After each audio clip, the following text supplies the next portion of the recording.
అంతా ఉత్తరాంధ్ర అని మనం అంటాం కదా. ఈ ఉత్తరాంధ్ర అంతా కూడా చాలా అద్భుతమైనటువంటి భక్తి శ్రద్ధ కలిగినటువంటి ప్రాంతం. ఇలాంటి ప్రాంతంలో మా పెద్దజీయ స్వామివారు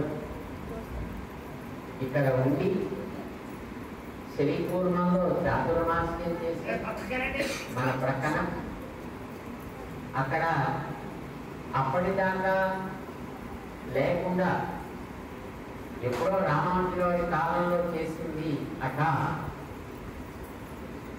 తూర్పు పక్కన ధ్వజస్తంభం ఉంటే స్వామి పశ్చిమం వైపు తిరిగి సాక్షాత్కరించాడు అనే ఒక ఇతిహాసాన్ని వాస్తవం చేయడానికి రామానుజాచార్య స్వామి వారు పశ్చిమ దిక్కున మరొక ధ్వజస్తంభాన్ని ఏర్పాటు చేశారు.